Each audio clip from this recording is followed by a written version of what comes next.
নমস্কার বন্ধুরা, আমি নিবেদিতা রান্নাঘরে সবাইকে স্বাগত। আজ আমি আপনাদের সাথে কোনো রেসিপি নয়, একটি সিক্রেট মশলা শেয়ার করতে এসেছি। যে কোনো আমিষ বা নিরামিষ তরকারির স্বাদ দ্বিগুণ করতে আপনারা এই মশলাটি বাড়িতে অনায়াসেই বানিয়ে রাখতে পারেন। ভিডিওটি ভালো লাগলে অবশ্যই একটি লাইক দিয়ে দেবেন। স্কিপ না করে পুরো ভিডিওটি দেখার অনুরোধ রইল। চলুন দেখে নেওয়া যাক। প্রথমেই আমি এরকম একটি প্যান নিয়ে নিয়েছি। এটা কিন্তু আমি ওভেনের ওপর বসাইনি। প্রথমে মশলাগুলো আমি প্যানের ওপর সাজিয়ে নেব। প্রথমেই আমি দিয়েছি বড় চামচের 1 টেবিল চামচ গোটা জিরে। তারপর দিয়েছি ওই চামচেরই 1.5 চামচ গোটা ধনে। এই মশলাটি বানাতে ধনের পরিমাণ জিরের থেকে একটু বেশি লাগে। তারপর দিয়েছি 1 চামচ মৌরি। মৌরির গন্ধ যেহেতু খুব সুন্দর, তাই আমি এখানে 1 চামচ মৌরিরও ব্যবহার করেছি। তারপর দিয়েছি 8 থেকে 10টা গোটা গোলমরিচ। দিয়ে দেব 8 থেকে 10টা লবঙ্গ। দিয়ে দেব ওই চামচেরই হাফ চামচ গোটা মেথি। মেথি বেশি ব্যবহার করা যাবে না, তাহলে কিন্তু মশলায় তেতো ভাব চলে আসবে।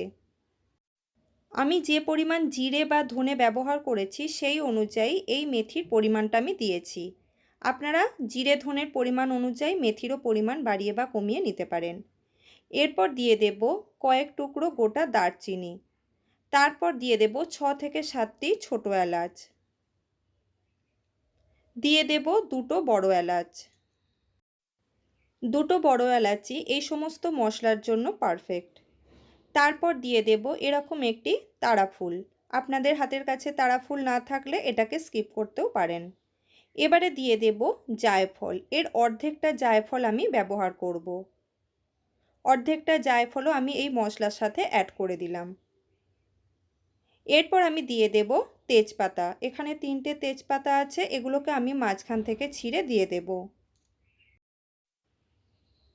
তারপর এর মধ্যে দিয়ে দেব গোটা শুকনো লঙ্কা। এখানে 3টে শুকনো লঙ্কা আমি ব্যবহার করেছি। সিক্রেট মশলা তৈরি করার জন্য সবকটি উপকরণ আমি সাজিয়ে নিয়েছি। তারপর আমি গ্যাস ওভেন অন করব। এরপর আমি এর ওপর ওই প্যানটি বসিয়ে দেব। গ্যাসের ফ্লেম কিন্তু কোনোভাবেই হাই করা যাবে না। গ্যাসের ফ্লেম লো টু মিডিয়ামে রেখে সমস্ত উপকরণ আমি খুব হালকা করে ভেজে নেব। খুব বেশি কড়া ভাজা হয়ে গেলে কিন্তু মশলার স্বাদ তেঁতুটে আসবে, সেক্ষেত্রে রান্নারও স্বাদ ভালো আসবে না। যখন দেখবেন এই সমস্ত উপকরণগুলি থেকে খুব সুন্দর একটা গন্ধ বেরিয়ে আসছে, সেই পর্যায়ে কিন্তু গ্যাসের ফ্লেম অফ করে দিতে হবে। আপনারা দেখে নিশ্চয়ই বুঝতে পারছেন মশলার রঙও পরিবর্তন হয়ে গেছে। এবারে আমি গ্যাসের ফ্লেম অফ করে দেব। অন্যদিকে একটি মিক্সিং জার নিয়ে নিয়েছি, তার মধ্যে আমি সমস্ত ভাজা মশলাগুলি দিয়ে দেব।